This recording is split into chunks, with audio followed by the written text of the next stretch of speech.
Hi friends, it's Evelyn here. Happy summer. I am so glad to be seeing you all virtually for story time. And let's get our rhythm going. Did you guys remember your hands? I sure hope so, because we're going to need them in order to get our rhythm. Let's go. Boing, boing, squeak. Boing, boing, squeak. There's a story in my house. It's been about a week. I don't know where it came from. I don't know where it's been. I don't know. Where did it go? I want to hear it again. I look to my left. I look to my right. I look all around. It's still out of sight. I look on the ground and over my head. Shh, there's something in my bed. Let's see what it is today. Vroom, vroom, vroom, vroom, vroom. It's a dump truck. And vroom, vroom, what's that? A cement mixer. Ooh, I love seeing these on the road because they spin and it's so exciting to see that. I guess we're doing stories all about construction and also houses today.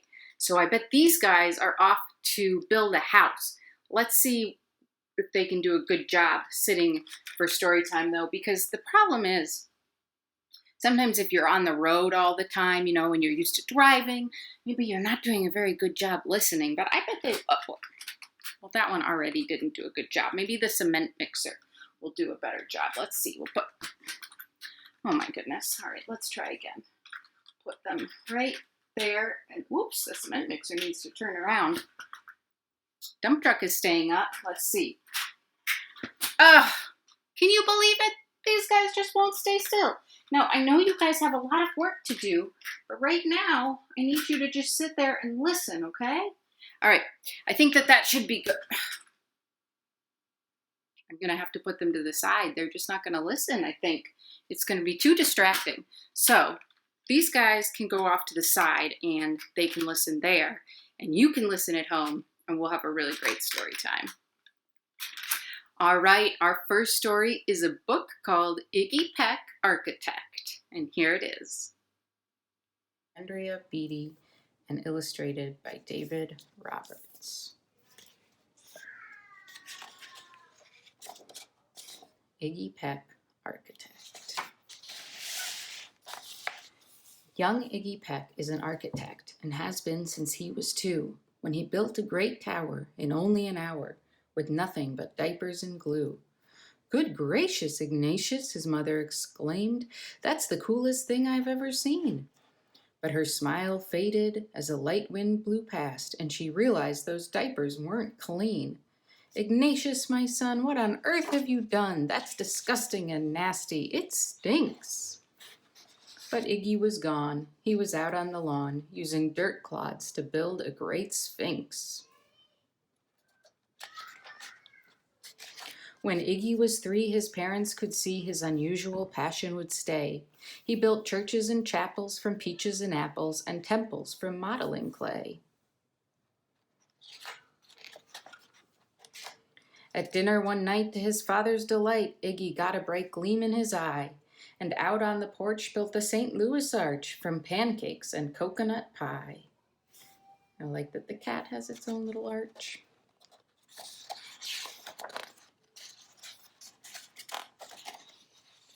Dear Ig had it made until 2nd grade when his teacher was Miss Lila Greer. On the very first day, she had this to say: "We do not talk of buildings in here. Gothic or Romanesque, I couldn't care less about buildings ancient or new." She said in her lecture about architecture that it had no place in grade 2. That might seem severe, but she was sincere, for when she was no more than 7, she'd had a great fright at a dizzying height in a building so tall it scraped heaven. On an architect's tour of the 95th floor, young Leela got lost from the group.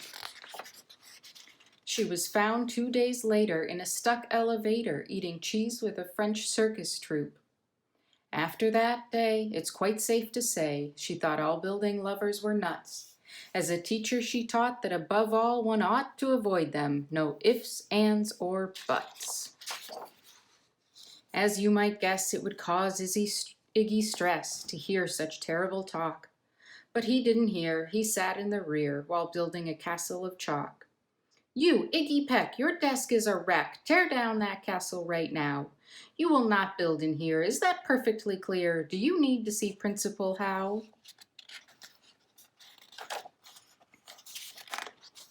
No, ma'am, Iggy said. He lowered his head, and his heart sank down to the floor. With no chance to build, his interest was killed. Now second grade was a bore. After 12 long days that passed in a haze of reading, writing, and arithmetic, Miss Greer took the class to Blue River Pass for a hike and an old-fashioned picnic. They crossed an old trestle to a small island nestled in the heart of a burbling stream. But they no sooner passed than the footbridge collapsed and Miss Lila Greer started to scream.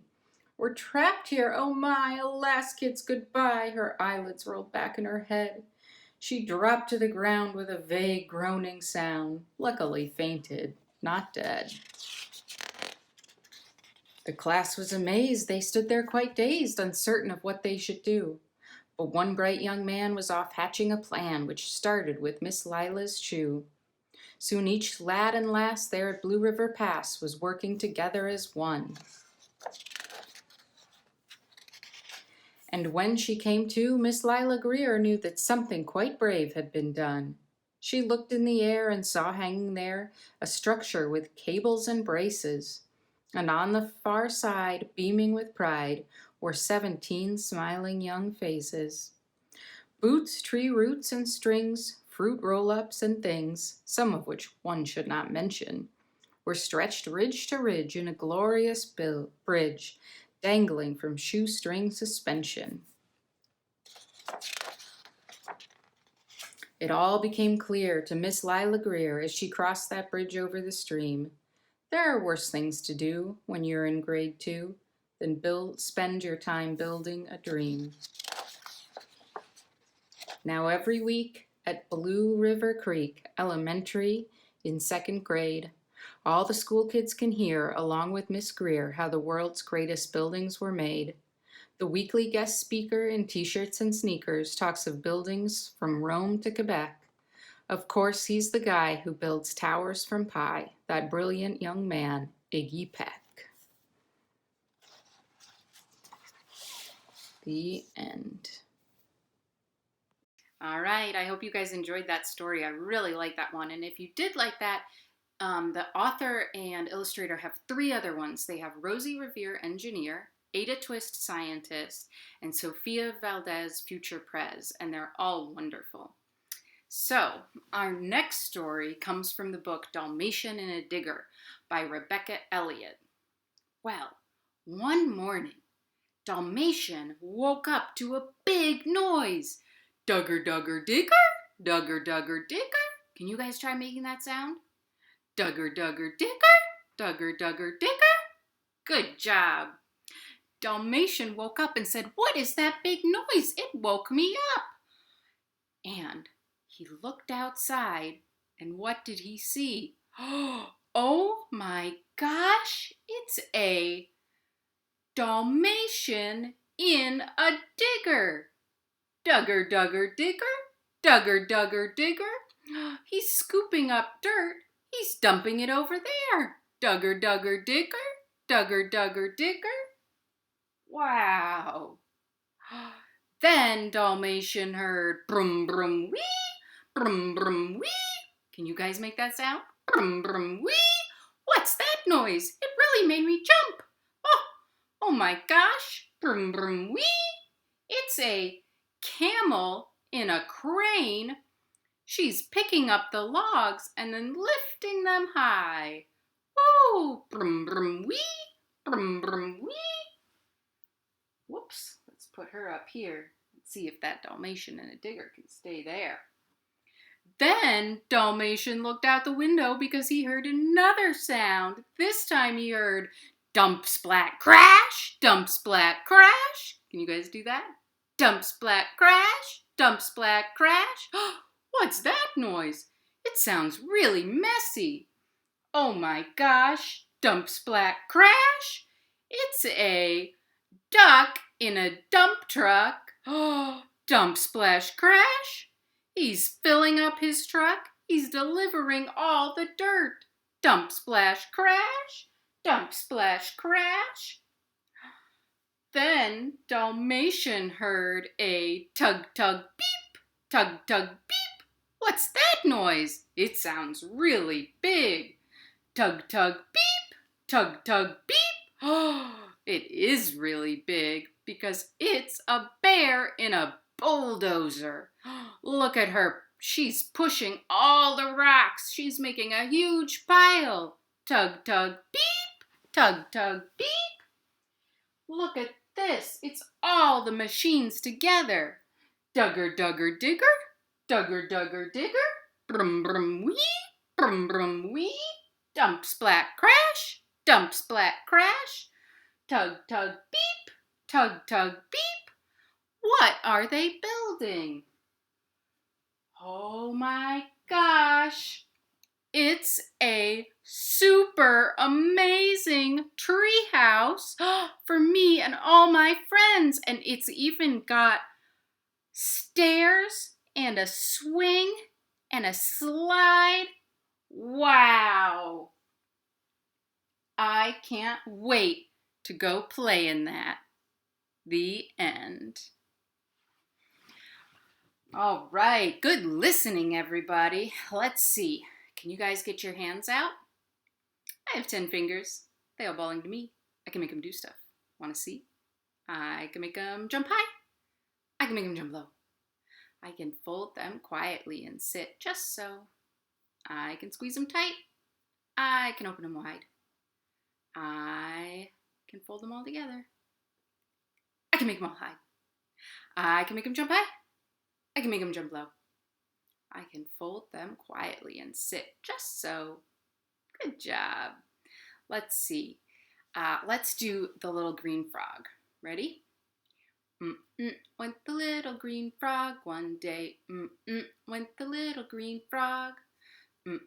Went the little green frog one day, and they all went ah. But we know frogs go shoo-ba-loo-ba-loob, shoo-ba-loo-ba-loob, shoo-ba-loo-ba-loob. We know frogs go shoo-ba-loo-ba-loob. They don't go ah. Beep, beep, went the little red truck one day. Beep, beep, went the little red truck. Beep, beep, went the little red truck one day, and they all went beep, beep, beep. But we know trucks go. We know trucks go. They don't go beep, beep, beep. Hop, hop, went the little brown squirrel one day. Hop, hop, went the little brown squirrel. Hop, hop, went the little brown squirrel one day, and they all went hop, hop, hop. But we know squirrels go rub-a-dub-a-dub, rub-a-dub-a-dub, rub-a-dub-a-dub. We know squirrels go rub-a-dub-a-dub. They don't go hop, hop, hop. Good job, everybody. Give yourself a big round of applause. I love that song. I know it's so silly, but it's really fun, and you can make up all kinds of other things if you want. Now, our next story comes from an old Yiddish folktale, and it's called It Could Always Be Worse. Well, once upon a time, in a village a long time ago, there lived a man and his family. Now, he had a very small house that he lived in, and he lived there with his wife and his 6 children, and it was always so loud. Everyone was always making a racket. The children were always fighting, and the baby would cry, wah, wah, wah, and he and his wife would talk, and it was so loud. He couldn't get any sleep. He couldn't have a thought in his head because it was so crowded and loud with everybody home all the time. Maybe some of you grown-ups know how that feels right now. So he thought, I've got to do something, and he decided to go see the village wise man. So he walked and he walked until he got to where the village wise men lived. And he said, "Wise man, oh, I have such a problem. My house is so small and it's so loud. I have a baby who's always crying. I have children who are always fighting. My wife and I, we can't even have a conversation. What are we going to do? It's just terrible." The wise man thought, And then he said, "Do you have a chicken?" "Well, yes," said the man. "I have a chicken, of course." "Very good. Now go home. I want you to take that chicken and put the chicken in your house. And then come back to me if you need to." The man thought this was very strange advice, but he'd gone and asked for help and he had gotten instructions.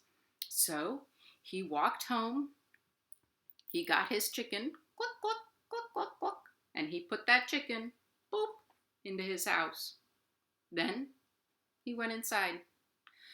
Well, now, the baby was crying. Ah! The children were fighting. Ah! He and his wife were trying to talk, and the chicken was bark, bark, bark, bark, bark, bark, bark, bark, bark, bark. When he went to sleep that night, it was worse than ever. The next day, he woke up and he went back to the wise man. "I don't know what to do," he said. "Now the baby cries, the children fight, the chicken clucks. It's too loud." Said the wise man. "Let me think. Do you have a dog?" "Well, yes, I have a dog." "Well, take the dog into your bedroom and have it stay there." "All right," said the man, and he went home and he got his dog, woof, woof, woof, woof, woof, and he put that dog into his bedroom. Boop. Well, now, when the man tried to go to sleep, the children were crying and fighting. Wah! Ah! The chicken was clucking, cluck, cluck, cluck, cluck, cluck. The dog was barking, woof, woof, woof, woof. "Oh, no, it's so loud," said the man. The next day he got up and he was so tired because he had barely slept. But he went back to the wise man. And the wise man said, "It's you again." The man said, "Yes, I tried to sleep, but now the baby cries, wah, and the children fight, ah! The chicken clucks, cluck, cluck, cluck, cluck, cluck, and the dog barks, woof, woof, woof, and it's so loud I can't sleep at all." Said the wise man. "Do you have a pig?" "Yes, I do have a pig," said the man. "Excellent," said the wise man. "When you get home, take your pig and put it in your house." "Oh, all right," said the man. He was starting to wonder if the wise man was really so wise after all, but what could he do? So he went home and he took his pig, oink, oink, oink, oink, and he put it in his house along with the chicken and the dog. Well, now, when he tried to go to sleep, the baby cried, wah, the children fought, ah, the hen clucked, cluck, cluck, cluck, cluck, the dog barked, woof, woof, woof, woof, and the pig oinked, oink. Oh, the man couldn't sleep at all. Oh, he was so tired. He woke up. Had he ever gone to sleep? He wasn't sure. He trudged over to where the wise man lived. "Oh, wise man, I've come back to you. I am so tired. The baby cries. The children fight. The hen clucks. The dog barks. Now the pig oinks. My house, it is too small for all this. I don't know what I am doing, and I don't know what I can do." Said the wise man. "Let me think. I have it." "Oh, thank you," said the man. What should I do?" "Do you have a horse?" "A horse?" said the man. "Yes, but why do you ask? I don't even want to know. Never mind, I'm sorry I asked." The wise man said, "You came to me for advice. You should take it." "Oh, all right. What should I do?" The wise man said, "I think you know. You need to go home and put your horse in your house." "Oh, I don't even know if it'll fit." "Oh, it'll fit," said the wise man. "Just try." So the man walked back home. He couldn't believe it. He said, "My wife, I don't know what she's going to say when I bring the horse in the house. It's just But what can I do? So he went and he got his horse, Nay, and he put that horse, Nay, into his house. Now, when he tried to go to sleep that night, the baby cried, wah, the children fought, ah, the hen clucked, cluck, cluck, cluck, cluck, cluck, the dog barked, woof, woof, woof, woof, the pig oinked, oink, oink, oink, oink, and the horse neighed, neigh. And the man was so crowded and so tired, there was barely any space for him in bed at all because all the animals were there in addition to all his children and his wife. Oh. Well, the wise man had told him he needed to wait for a whole week before he came back. So by the time he went back to the wise man, oh, he was just barely standing. He swayed in and he said, wise man, I'm back. What do I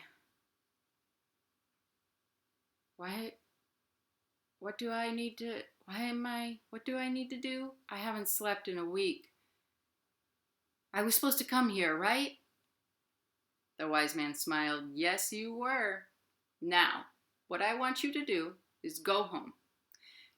Take the horse out. Take the pig out. Take the dog out of your bedroom. Take the chicken out. And then see how it is.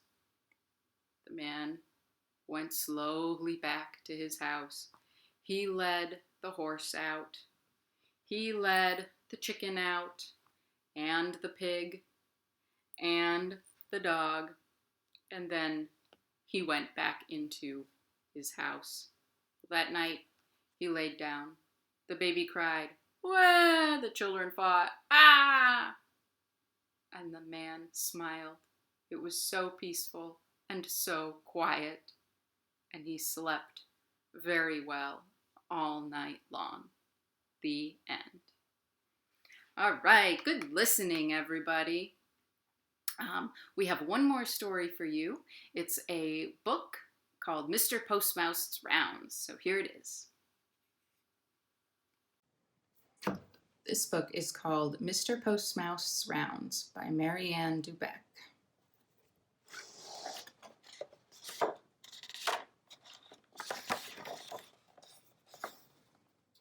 It's Monday, and Mr. Postmouse is starting his rounds. He carefully loads up his little wagon and sets off. He makes his first delivery to Mr. Bear, who has been waiting for a letter from his Aunt Ursula. Next, Mr. Postmouse delivers a large parcel to the rabbit family. Phew, nothing for Mr. Snake today, he thinks with relief. At the birds, Mr. Postmouse climbs up, up, up into the trees. Luckily, he isn't afraid of heights. Toot, toot. Look at what the snake swallowed.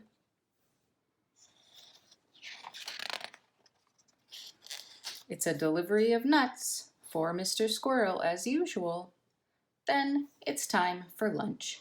Mr. Postmouse stops at his friend Ms. Dragon's for some barbecue. Mrs. Mole's package arrives safe and sound. Thank you, Mr. Postmouse. And it's a sweet treat for the ants.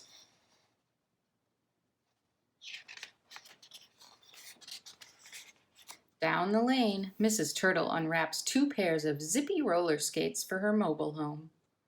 The Croc's house is just next door. It's so very humid.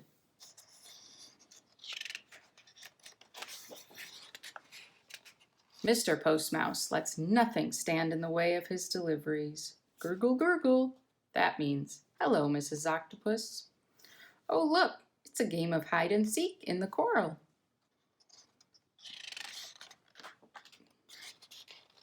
Ah, on dry land at last. A little note for Mrs. Fly, and next it's Mr. Wolf's turn.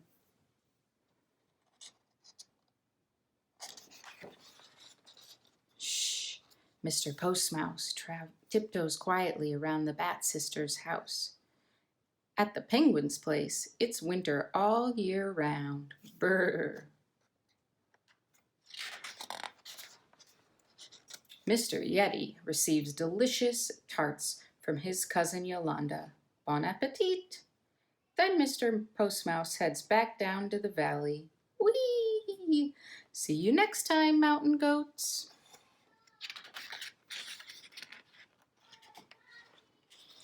Just a few more deliveries to make.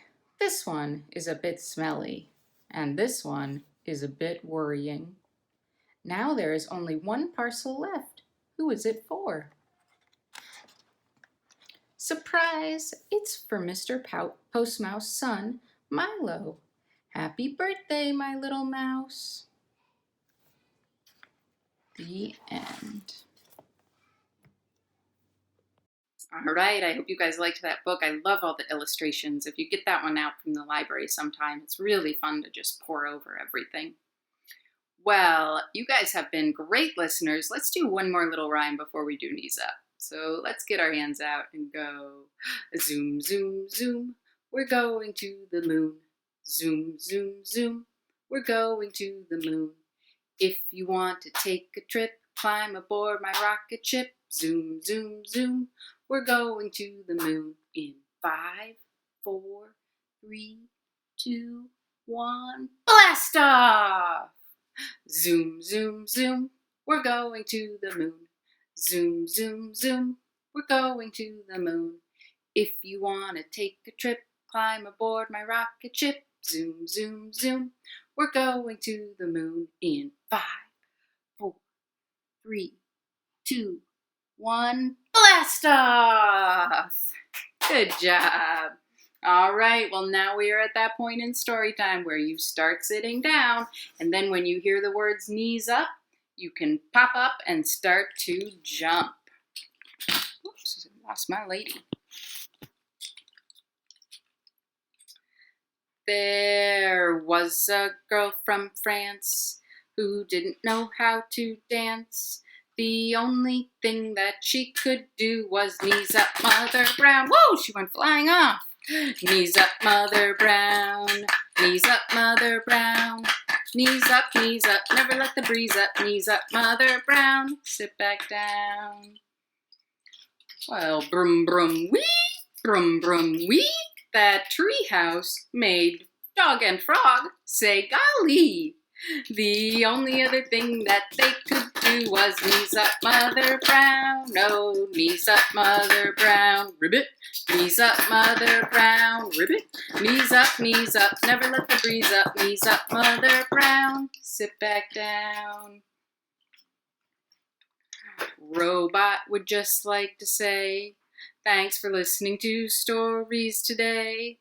The only other thing that she can do is knees up, Mother Brown. Oh, knees up, Mother Brown. Beep boop, beep boop. Knees up, Mother Brown. Beep boop, beep boop. Knees up, never let the breeze up. Knees up, Mother Brown. Faster. Knees up, Mother Brown. Knees up, Mother Brown. Knees up, never let the breeze up. Knees up, Mother Brown. Woo! Wiggle, wiggle fingers right up to the sky. Wiggle, wiggle fingers, wave them all goodbye. Thank you for watching Storytime. You can find more Storytimes here on AADL TV, and we hope to see you next time.